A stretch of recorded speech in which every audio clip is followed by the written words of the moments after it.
नमस्कार दोस्तों, स्वागत है आप सभी का एक बार फिर से आपके अपने इस यूट्यूब चैनल पर। इस वीडियो में आज हम बात करने वाले हैं प्रॉब्लम सॉल्विंग मेथड के बारे में। समझेंगे कि क्या होता है ये, और जब बात हम करते हैं एग्जाम की, तो कैसे क्वेश्चन वहां पे पूछे जाते हैं।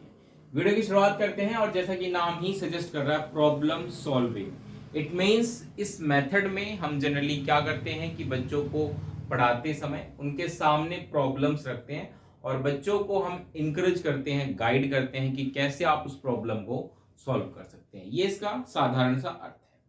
क्लासरूम में जब आप इस मेथड का यूज करेंगे तो ये इतना सिंपल भी नहीं होता, क्योंकि इसको करवाने के लिए आपको पहले से खुद एक समझ होनी चाहिए कि कैसे आप बच्चों को प्रॉब्लम सॉल्विंग मेथड से पढ़ाएंगे। क्योंकि प्रॉब्लम सॉल्विंग मेथड को करवाने के लिए उससे पहले कुछ उद्देश्य होते हैं जो हमें ध्यान में रखने पड़ते हैं, कुछ प्लानिंग होती है जो हमें पहले से करनी पड़ती है। बात करें इसकी प्रॉब्लम सॉल्विंग मेथड की, तो ध्यान रखिएगा ये बहुत ही प्राचीन विधि है, क्योंकि ये बहुत पहले से इसके बारे में बात की जा रही है। तो जब भी आपसे पूछा जाए कि ये किसने दी, और उसमें भी पूछा जाए कि प्राचीन काल, तो जब भी प्राचीन काल की बात हो तो सुकरात और सेंट थॉमस, ये दो व्यक्ति हैं जिनका नाम प्रमुख रूप से लिया जाता है। लेकिन आधुनिक रूप में इसके बारे में जिसने चर्चा की थी, आधुनिक रूप जिसने दिया था, वो थे जॉन डीवी। ठीक है, तो जॉन डीवी का नाम आप याद रखेंगे, ये आधुनिक है। तो इस प्रकार से आपको इनके नाम याद रखने हैं। प्रॉब्लम सॉल्विंग मेथड की जब हम बात करते हैं तो बेसिकली प्रॉब्लम क्या होती है, समस्या क्या होती है। समस्या का अर्थ है कि आप किसी उद्देश्य की प्राप्ति कर रहे हैं और उसमें कोई बाधा आ जाए, तो एक तरीके से वो क्या है, समस्या है।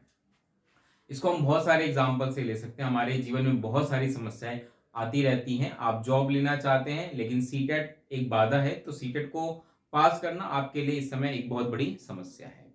लेकिन इस समस्या का समाधान हमें करना होता है, और उस समस्या का समाधान ऐसे नहीं, वैज्ञानिक ढंग से करना होता है। और जब आप किसी समस्या का समाधान वैज्ञानिक ढंग से करते हैं तो वही कहलाता है प्रॉब्लम सॉल्विंग मेथड। जो मेथड है जनरली ये इस मान्यता पर आधारित है कि हर एक बच्चे में या हर एक व्यक्ति में जन्म से ही समस्याओं को समाधान करने की एक क्षमता या तर्क करने की एक क्षमता पहले से होती है, और ये सामान्य सी बात है, होती भी है। लेकिन दिक्कत क्या है, या जरूरत क्या है प्रॉब्लम सॉल्विंग मेथड की? जरूरत यहाँ पे ये होती है कि जब किसी बच्चे में या व्यक्ति में पहले से ही तर्क करने की शक्ति है, तो हमें क्या करना है, हमें सिर्फ उनकी जो ये शक्ति है उसको वैज्ञानिक रूप देना है। और प्रॉब्लम सॉल्विंग मेथड यही करता है कि जो बच्चे की समस्या को खोजने की शक्ति है, उसका हल ढूंढने की शक्ति है, उसको एक वैज्ञानिक ढंग देना है कि बच्चा वैज्ञानिक तरीके से समस्याओं का हल ढूंढे। आप देखेंगे कि बहुत सारे लोग कई बार किसी समस्या के बारे में जब बात करते हैं और उसका हल ढूंढते हैं, तो हाइपोथेटिकली ऐसी ऐसी चीजें बोलते हैं जो इलॉजिकल होती हैं और दूर दूर तक उसका कोई संबंध नहीं होता। ठीक है, किसी ने कोई बात कह दी, उस पर ही भरोसा कर लिया, उसी को सही मान लिया। तो ये सब क्या है, ये अवैज्ञानिक तरीका है। लेकिन जब कोई व्यक्ति प्रॉब्लम सॉल्विंग मेथड से चीजों को हल करता है तो ऑटोमेटिक उसके अंदर एक वैल्यू सिस्टम डेवलप हो जाती है, चीजों को वैज्ञानिक ढंग से समझने की और उस पर चर्चा करने की। तो खैर, प्रॉब्लम सॉल्विंग मेथड इसीलिए महत्वपूर्ण है। जब हम बच्चों के साथ इस मेथड से किसी भी प्रॉब्लम को सॉल्व करेंगे तो बच्चा अपने आप ही वैज्ञानिक ढंग से सोचने लगेगा और समस्याओं को अपने दैनिक जीवन में भी वैज्ञानिक ढंग से ही हल करने का प्रयास करेगा। इसके कुछ स्टेप्स हैं जो कि आपको पता होने चाहिए समस्या समाधान की जब हम बात करते हैं। सबसे पहला है सिलेक्शन ऑफ द प्रॉब्लम। अब यहाँ पे हम सिस्टमेटिक तरीके से चल रहे हैं। क्लासरूम में एज अ टीचर जब आप पढ़ाने जाएंगे तो वहां पर जब आप इस मेथड का इस्तेमाल करेंगे तो इन स्टेप्स को ध्यान में रखेंगे। इन स्टेप्स को ध्यान में रखते हुए ही आप प्रॉब्लम सॉल्विंग मेथड का इस्तेमाल करेंगे। यही एक सही तरीका हो सकता है, वरना आप भी जो उद्देश्य की प्राप्ति करना चाहते हैं वो नहीं कर पाएंगे। तो सबसे पहला क्या तरीका है, सिलेक्शन ऑफ द प्रॉब्लम। जब भी आप बच्चे को इस मेथड से पढ़ाना चाहते हैं, कोई कंसेप्ट क्लियर करना चाहते हैं, तो आपके दिमाग में पहले तो खुद ही एक प्रॉब्लम क्लियर होनी चाहिए कि कौन सी प्रॉब्लम आप बच्चों को देना चाहते हैं।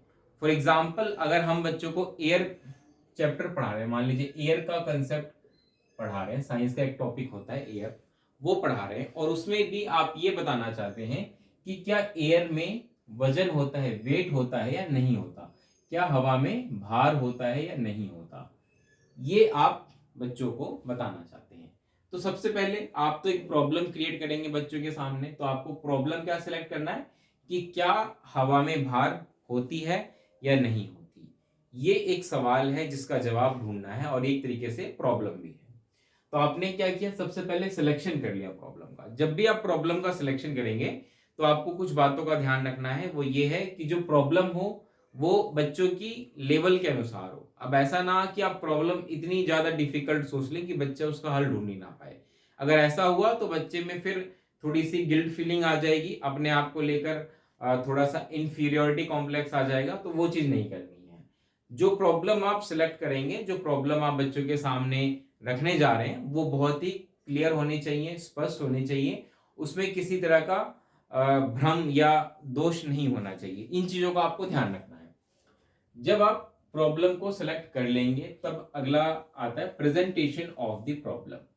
प्रेजेंटेशन ऑफ द प्रॉब्लम का मतलब ये है कि अब आपको बच्चों को ये समझाना है कि आप कैसे इस समस्या के समाधान की तरफ जा सकते हैं, या उस समस्या को पहले बच्चों के सामने विस्तृत रूप से रख देना है कि भाई ये प्रॉब्लम है और इसका हमें हल ढूंढना है। और हल ढूंढने के लिए आप बच्चों को तरीके बता सकते हैं ताकि बच्चे वैज्ञानिक ढंग से ही उसका हल ढूंढे।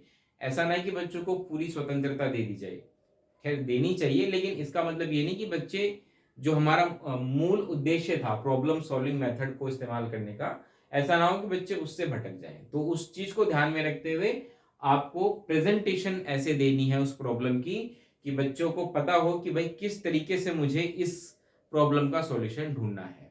ठीक है, हालांकि ये नहीं कि बच्चा एक ही तरीके से ढूंढे, आपको कोशिश करना है कि बच्चा अलग अलग तरीके से इसका समाधान ढूंढने की कोशिश करे। Next is formulation of the hypothesis. Hypothesis होता है, हिंदी में इसको हम कहते हैं परिकल्पना, यानी कि किसी भी समस्या के समाधान पर विचार करना। कि फॉर एग्जांपल अगर कोई प्रॉब्लम है तो उसके सॉल्यूशन क्या क्या हो सकते हैं, संभावित क्या क्या उसके उपाय हो सकते हैं, वही कहलाता है हाइपोथेसिस। तो क्या हवा में भार होती है या नहीं होती, इसके जवाब हो सकता है हाँ, ना, मतलब इस प्रकार से इसके हाइपोथेसिस हो सकते हैं और फिर हमें उस पर चर्चा करनी होगी। उसके बाद जब आप हाइपोथेसिस बना लेंगे तो आपको एक एक हाइपोथेसिस के बारे में, जो भी आपने सोचा है कि इसका संभावित उपाय ये है, हर एक उपाय के बारे में आपको उसके रिगार्डिंग डाटा कलेक्ट करना पड़ेगा या उसके रिगार्डिंग इंफॉर्मेशन आपको कलेक्ट करनी पड़ेगी। तो कलेक्शन ऑफ द डाटा, तो जो भी आप हाइपोथेसिस लेंगे वन बाय वन उसके बारे में आपको डाटा कलेक्शन करते जाना है, इंफॉर्मेशन कलेक्ट करना है और फिर ये देखना है कि हाँ भाई आपने जो प्रॉब्लम ली है, जो आपने उस प्रॉब्लम का सॉल्यूशन सोचा है, वो कहाँ तक ठीक है। उसके बाद जब आपके पास सफिशिएंट डाटा, सफिशिएंट इंफॉर्मेशन आ जाएगा, फिर आपको वेरिफिकेशन करना है। आपको देखना है कि क्या वो जो हाइपोथेसिस है, जो आपने उपाय सोचा, क्या वो बिल्कुल सही है या नहीं है। उसके लिए आप बहुत सारे प्रैक्टिकल कर सकते हैं। फॉर एग्जांपल, हवा में भार होता है या नहीं होता, इस प्रॉब्लम का हाइपोथेसिस आपने एक बार सोच लिया तो आपको फिर उसको वेरीफाई करना है। वेरीफाई कैसे करना है, आप अलग अलग चीजें जिनमें हवा होती है और नहीं होती उनको लेना है। फॉर एग्जाम्पल, आप फुटबॉल ले सकते हैं दो तरीके का, एक ऐसा फुटबॉल जिसमें पहले हवा नहीं है, मतलब बिल्कुल पिचका हुआ है, और एक ऐसा जो बिल्कुल गोल फुटबॉल है जिसमें हवा भरी हुई है। ठीक है, उसके बाद आप क्या कर सकते हैं, इनका वजन नाप सकते हैं और फिर आप देख सकते हैं कि भाई हवा में भार होता है या नहीं। तो जो भी आपका हाइपोथेसिस है उसके अनुसार, तो ये कहलाता है वेरिफिकेशन। जब आप वेरिफिकेशन कर लेंगे तो उसके बाद आपको जनरलाइजेशन भी करना पड़ेगा। जनरलाइजेशन तब होता है जब आप ये देख लेंगे कि भाई इसका सॉल्यूशन ये निकल रहा है, तो आपको उसी सॉल्यूशन को सिमिलर प्रॉब्लम्स में भी अप्लाई करना है और फिर देखना है कि हाँ भाई कहाँ तक बात ठीक बैठ रही है। और जब वो हर एक कसौटी पर सही उतरेगी तब आपको लास्ट कंक्लूजन पे आना है कि हाँ इस समस्या का ये समाधान है। तो इस प्रकार से ये प्रॉब्लम सॉल्विंग मेथड जो है वो काम करती है। जब आप बच्चों को इस तरीके से पढ़ाएंगे तो बच्चे धीरे धीरे वैज्ञानिक ढंग से सोचना शुरू कर देंगे। ठीक है, उम्मीद है आपको ये चीजें समझ में आई होंगी। आगे बढ़ते हैं, इसके कुछ मेरिट्स यानी कि फायदे के बारे में बात कर लेते हैं। वो क्या क्या है। सबसे पहला तो ये कि एक मनोवैज्ञानिक विधि है पढ़ाने की। बिल्कुल सही बात है, जब आप बच्चों को प्रॉब्लम सॉल्विंग मेथड से पढ़ाते हैं तो ये मनोवैज्ञानिक तरीका है। ये कोई ट्रेडिशनल तरीका नहीं है लेक्चर मेथड से, जहां पे लर्नर इनएक्टिव रूप में आपके सामने बैठा हुआ है और सिर्फ इंफॉर्मेशन ले रहा है। नहीं, वो मनोवैज्ञानिक तरीके से सीख रहा है। मनोवैज्ञानिक मतलब समस्या बच्चे की रुचि के अनुसार है, उसका सीखने का तरीका जो है, सीखने की जो गति है वो लर्नर के अकॉर्डिंग है। तो कहने का अर्थ है कि सब कुछ क्या बच्चे के अनुसार है। तो ये मनोवैज्ञानिक तरीका है। अगला है लर्निंग बाय डूइंग, कि बच्चा करके सीख रहा है। बिल्कुल सही बात है, बच्चों को सिर्फ इंफॉर्मेशन डिलीवर नहीं की गई है, बच्चों को अपॉर्चुनिटी दी गई है, मौका दिया है कि आप खुद से करो और सीखो। स्थायी ज्ञान, क्योंकि बच्चे जब चीजें खुद से करके सीखते हैं तो उसके द्वारा प्राप्त जो ज्ञान होता है, जो नॉलेज होती है, वो क्या होती है, स्थायी होती है, परमानेंट होती है।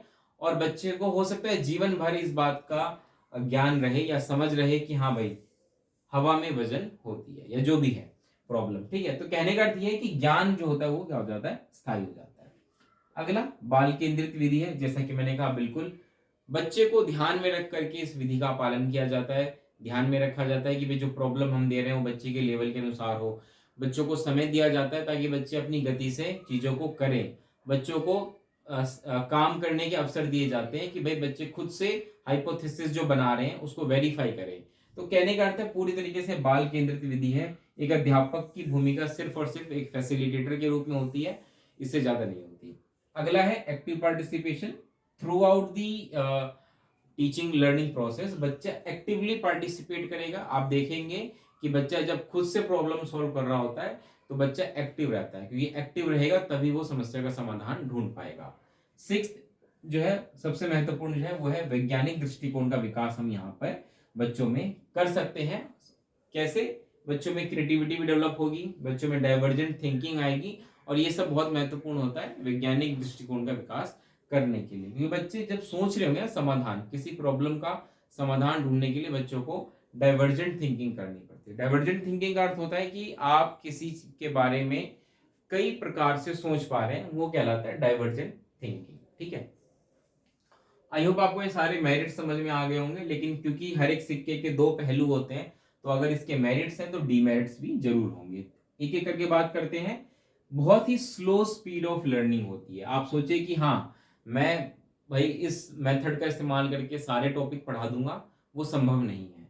क्योंकि यहाँ पे एक तो टाइम बहुत लगेगा, जैसा मैंने आपको थर्ड पॉइंट बता रखा है, टाइम कंज्यूमिंग है, बहुत ज्यादा टाइम लगता है। पाठ्यक्रम हो सकता है कि समय पर पूरा ना हो। आपको हो सकता है सिर्फ एक कंसेप्ट पढ़ाने में आपको हो सकता है 2 लेक्चर देने पड़ जाए, तो संभावना क्या बन जाती है कि भाई पाठ्यक्रम पूरा ना हो टाइम पे। इसके साथ साथ जो लर्नर की जो स्पीड होती है सीखने की, वो भी बहुत धीमी गति से होती है। और क्योंकि क्लासरूम में अलग अलग तरीके के लर्नर होते हैं, बहुत तेजी से सीखने वाले भी होते हैं और बहुत धीरे सीखने वाले भी होते हैं। तो ऐसे बच्चे जो तेजी से सीख रहे हैं चीजों को, वो तो तुरंत पकड़ लेते हैं, उसके बाद तो समझिए कि वो बोरिंग फील करते हैं। लेकिन ओवरऑल देखा जाए तो बहुत ही स्लो स्पीड ऑफ लर्निंग होती है, कि बच्चे बहुत ही धीमी गति से यहाँ पे सीख रहे होते हैं।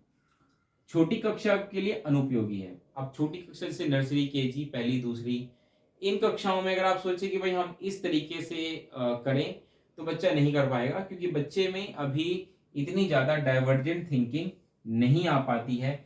बच्चों में इतना ज्यादा एक्सपोजर भी नहीं अभी होता है, क्योंकि अभी वो धीरे धीरे सोचना शुरू करेंगे, ठीक है। बच्चे अभी सिर्फ कंक्रीट थिंकिंग कर पाते हैं, एब्स्ट्रैक्ट थिंकिंग करना अभी बहुत दूर की बात है। इसलिए कहा जाता है कि छोटी कक्षाओं के लिए अनुपयोगी है, बहुत ही मतलब कह सकते हैं यूजफुल नहीं है, ठीक है। अगला है लैक ऑफ ट्रेन्ड टीचर्स, कि भाई ट्रेन टीचर होना बहुत जरूरी है। अब क्योंकि आपने जरूर कोर्स कर रखा है तो आपको तो हम कह सकते हैं कि इसके बारे में ज्ञान होगा, लेकिन ऐसे टीचर्स जिन्होंने कोई कोर्स नहीं कर रखा और वो सीधे क्लासरूम में जाते हैं, तो आप कल्पना करिए कि क्या वो शिक्षक इन सारे स्टेप्स को समझते होंगे? क्या उनको पता होगा कि प्रॉब्लम सॉल्विंग मेथड का सही तरीके से इस्तेमाल कैसे हो सकता है? नहीं पता होगा। इसीलिए जब ट्रेन टीचर की कमी होती है तो वहां पर हम ये कह सकते हैं कि इस मेथड का इस्तेमाल सही से नहीं किया जा सकता। तो कहने का अर्थ यह है कि ओवरऑल अगर हम बात करें प्रॉब्लम सॉल्विंग मेथड की, तो हाँ सेकेंडरी या अपर प्राइमरी में हम कह सकते हैं कि बच्चों के लिए ठीक है मेथड, आप इसका इस्तेमाल कर सकते हैं। बहुत सारी कंसेप्ट आप बच्चों को इससे करा सकते हैं, क्योंकि इसके द्वारा जो प्राप्त ज्ञान होता है वो स्थायी होता है, बाल केंद्रित विधि होती है। लेकिन कुछ कमियां भी होती हैं, जैसे कि समय ज्यादा लगता है। बट ओवरऑल अगर हम देखें तो एक शिक्षक के रूप में आप ये सोच सकते हैं, अपने हिसाब से ये तय कर सकते हैं कि आप किस टॉपिक को इस तरीके से पढ़ाना चाहेंगे। खैर ये आपके ऊपर है, और जितना आपके पास जितने ज्यादा ऑप्शंस अवेलेबल होंगे ना टीचिंग मेथड्स के बारे में, आपको जितना ज्यादा पता होगा आपके पास ऑप्शंस उतने ज़्यादा अवेलेबल होंगे, आप ये तय कर पाएंगे कि भाई ये पर्टिकुलर टॉपिक मैं इस तरीके से पढ़ा सकता हूँ या पढ़ा सकती हूँ। तो इससे क्या होगा कि आपकी टीचिंग अफेक्टिव होगी और आपके बच्चे भी बहुत तेज गति से चीज़ों को सीख रहे होंगे। उम्मीद करता हूँ कि ये मेथड आपको समझ में आया होगा। वीडियो कैसी लगी बताइएगा, लाइक शेयर करिएगा। चैनल पर नए हैं, पहली बार मेरी वीडियो देख रहे हैं तो चैनल को सब्सक्राइब कर दीजिए। मिलते हैं अगली वीडियो में, तब तक के लिए नमस्कार, धन्यवाद।